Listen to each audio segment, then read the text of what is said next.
Things aren't as simple as they may seem. There's a little bit of magic in everything. Congratulations, your album is out today, right? Yes, it's out today. Oh my gosh, it's like my baby's out into the world. And so other than speaking to me, what are you going to do the rest of the day? You got any exciting celebratory plans? Well, actually, I've got a gig tonight, so that's always great. good. And I can kind of celebrate with all of my fans and things like that. But yeah, other than that, no, I'm just normal life, really. Just excited to track how it's going. And yeah. Right. So where is the gig at? Gig tonight is at OGB in Christchurch. Which I assume is where you are right now, since that's where you live, correct? Yep. So you have a band? Is it a solo thing? What's going to happen with the gig? So I've got a band. I've got a 5-piece. We're a 5-piece band when I'm doing, bigger shows. But tonight it's just going to be me on my own, on my lonesome with my guitar, just doing a solo gig. Cool. Excellent. All righty. And when was the last? Have you been playing out much, or have you been laying low like everybody else? No, I've been pretty busy. I kind of average around 3 to 4 gigs a week that I'm just kind of doing around town. But I mean, the tour is coming up, which I'll take my whole band. That to me is kind of more my thing. Yep. But yeah, no, I've just been keeping busy. I like being out there and just getting my fan base, growing the fan base. Yeah. Right. Gotcha. So the album is called Gypsy Soul. Give me a little background of when you started recording and when it started becoming this album that it has turned into. Right. Okay. So this is a long time coming because I had the EP released, and then after the EP, that was 2018. Right. I started writing the album with the idea of releasing it in 2020, really. Right.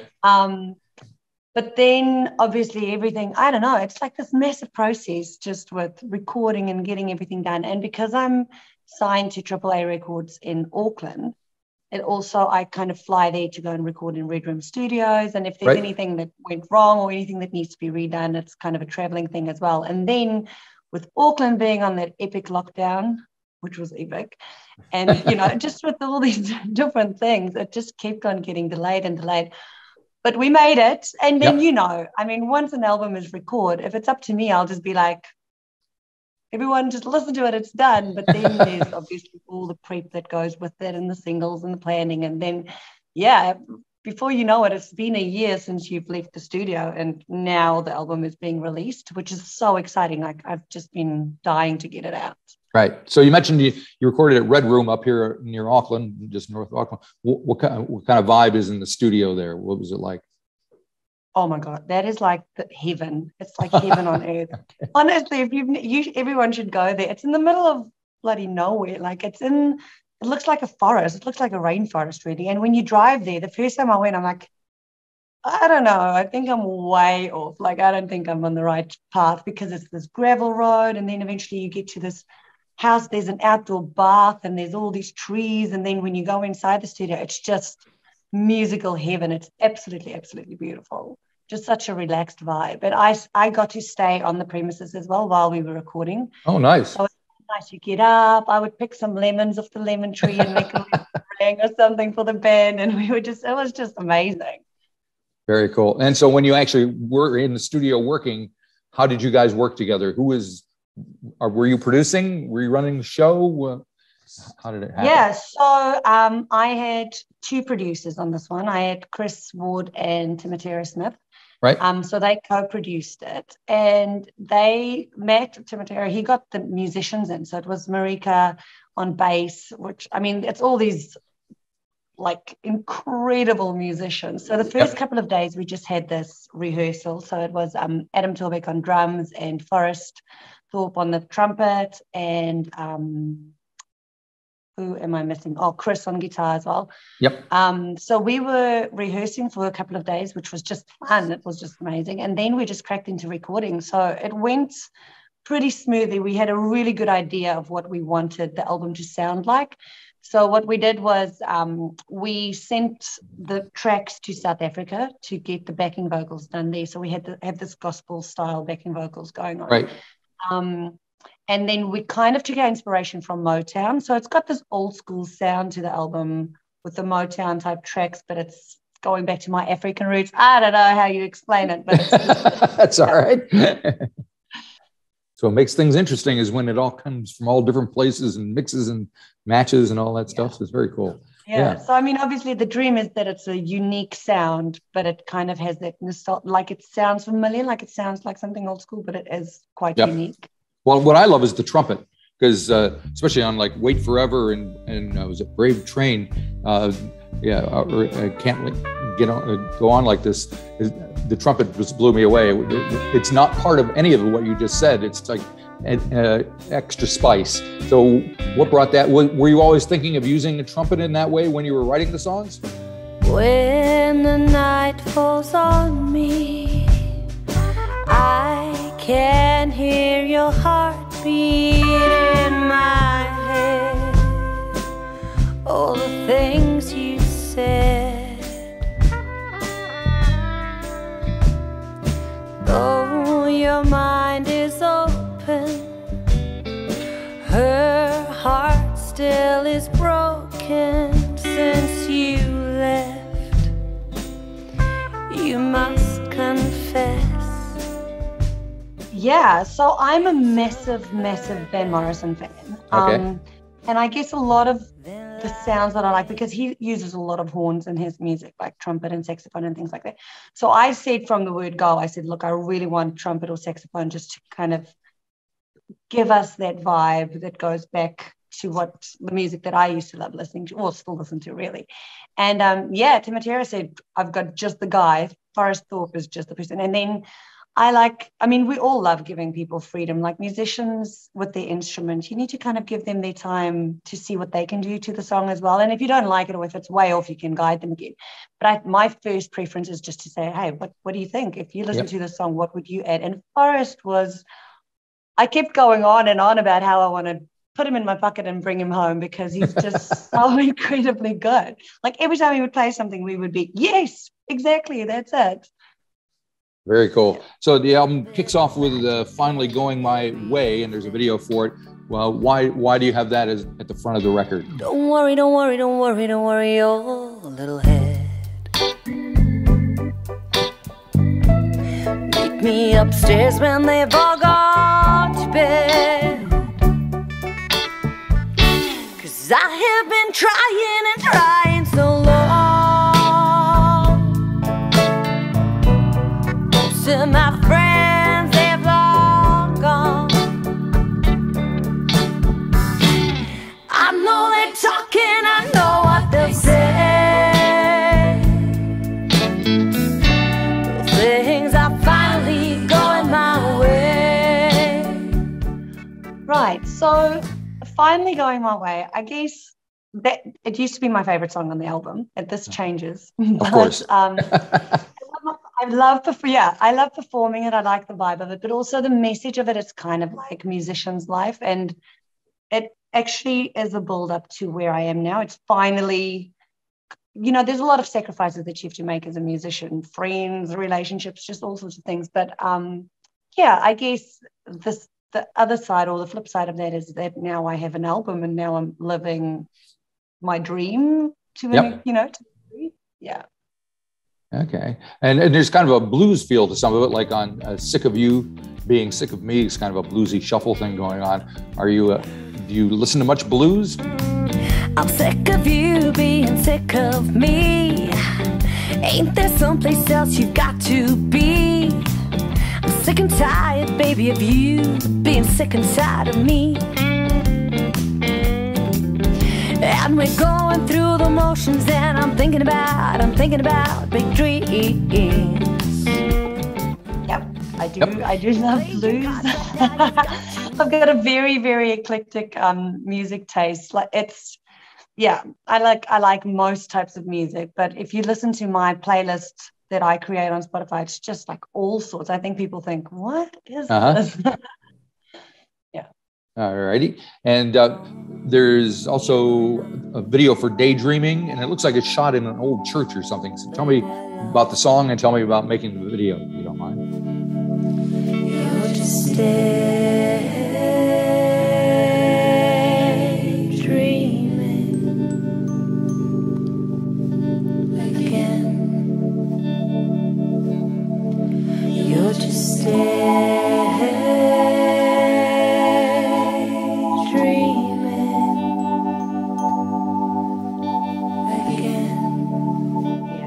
actually, that's also one of my favorite songs. I have a feeling that all 11 or 12 may be your favorites.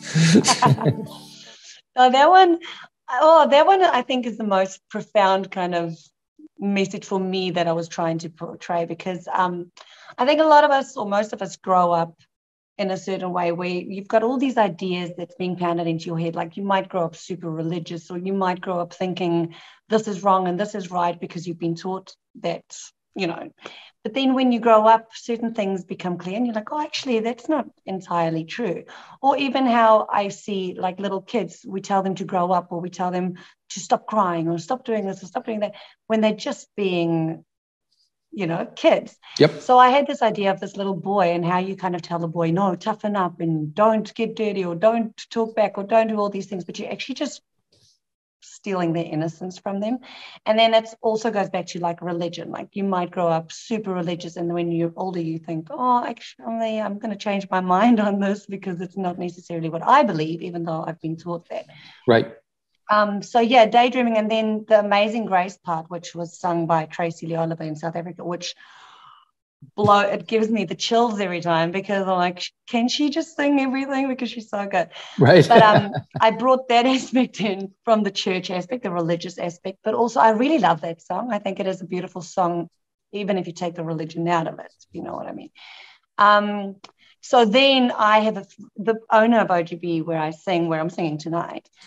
He just bought this church to convert into like a tap house, like a beer. Right. Yeah. Cool. Bar, big live music venue that's going to open in Christchurch.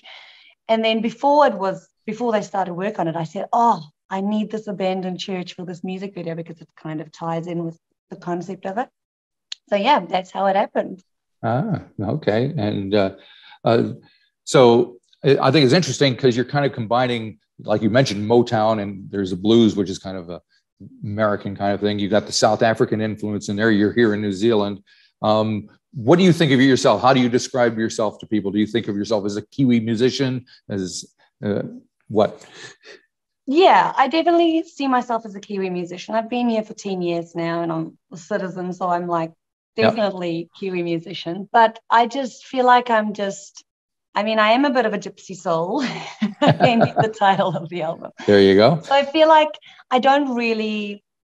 I've never approached my music in a way that I'm going to be like, this is going to be the genre, this is where I'm going to stick, and I'm just going to go down that lane, which probably would be easy from a marketing point of view. Right. Yep. But I just feel like when the music comes to me and the songs come to me, and I just want to create the song and develop the song to kind of get the best result for it, and not worry about what the world is where they want to place it, or how they want to, see it. Like, it's music. It should be free, and it should be interpreted the way that people want to. And New Year's Eve is interesting. Sounds like you're getting something off your chest there. What's the story there? I always say it's my angry song. I like writing songs when I'm really mad or really sad, right? Right. Happy New Year to you. I hope you find love in you. Happy New Year to you. Screw you too. But yeah, that one I was really mad, obviously, I guess. It's kind of just a way it was something that happened. I found this picture of me and said person on New Year's Eve. And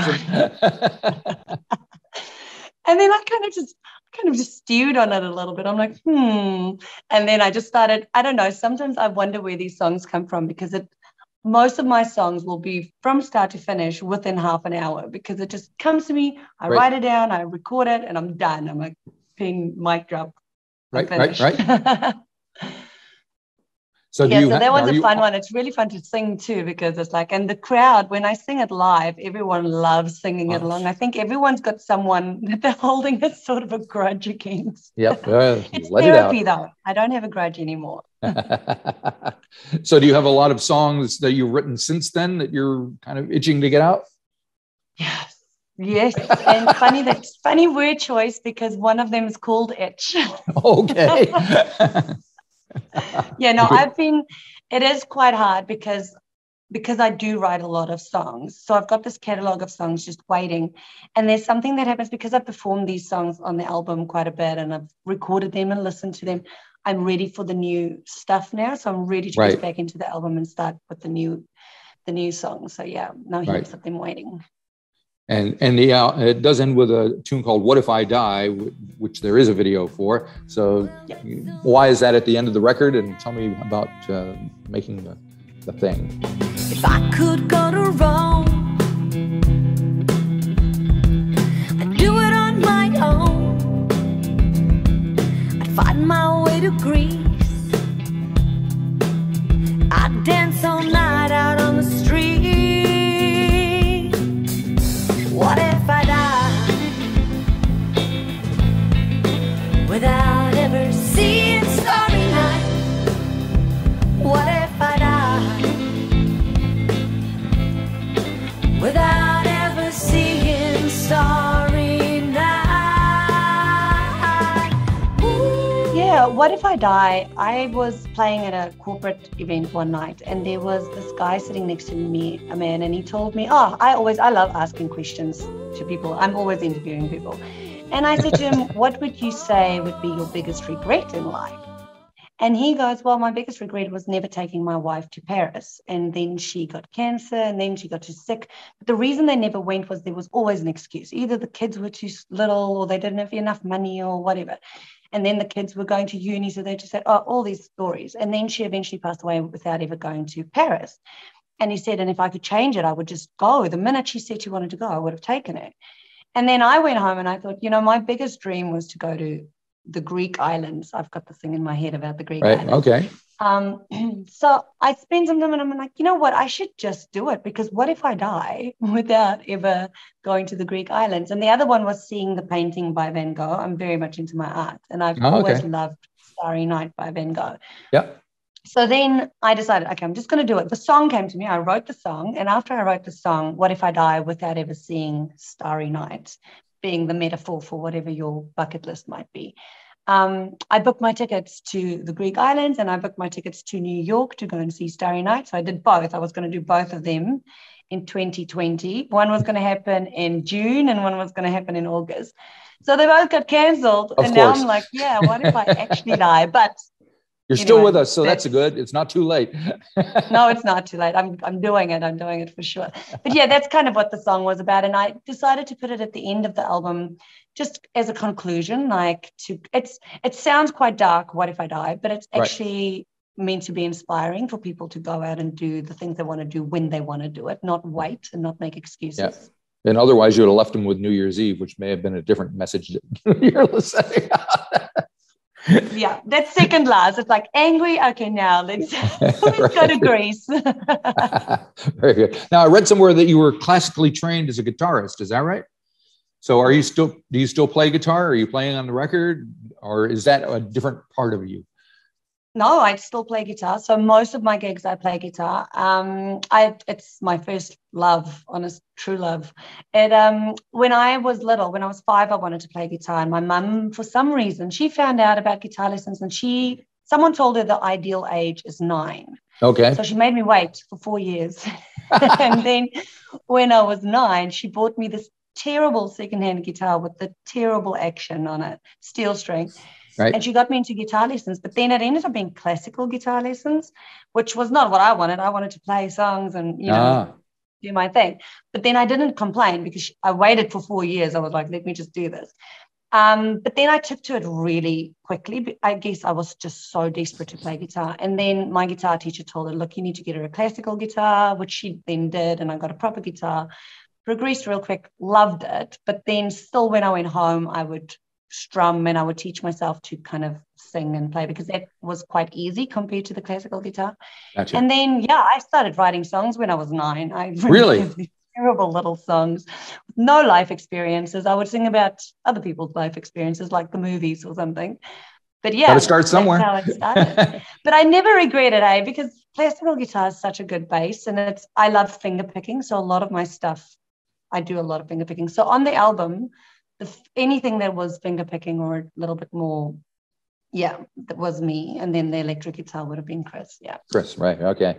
So you're going to hit the road soon. Do you think you're going to be up here in Auckland playing soon? Yes, I will be up in Auckland. So that's part of the tour. We're kicking off the tour on the 9th of March in Christchurch with the album launch. And then it goes full circle all across the country. And it ends in Auckland on the last day of April. Right. Okay. And then the 1st of May I'll be in Wellington, and then it'll be done. And then I'm probably going to Brisbane Very good. All righty. Well, that sounds very exciting. Can't wait to see these songs performed live, because I think that's going to add another dimension to them all. So, right? Yeah, I can't wait. Yeah. Thank all righty. you so much. Well, have a great day today with your release day, your celebrations, and have a good little gig tonight. Well, thank you. And thanks for talking to me. Yeah, thank you for having me. Thank you so much. Have a good day. We'll see you. See you. Bye-bye.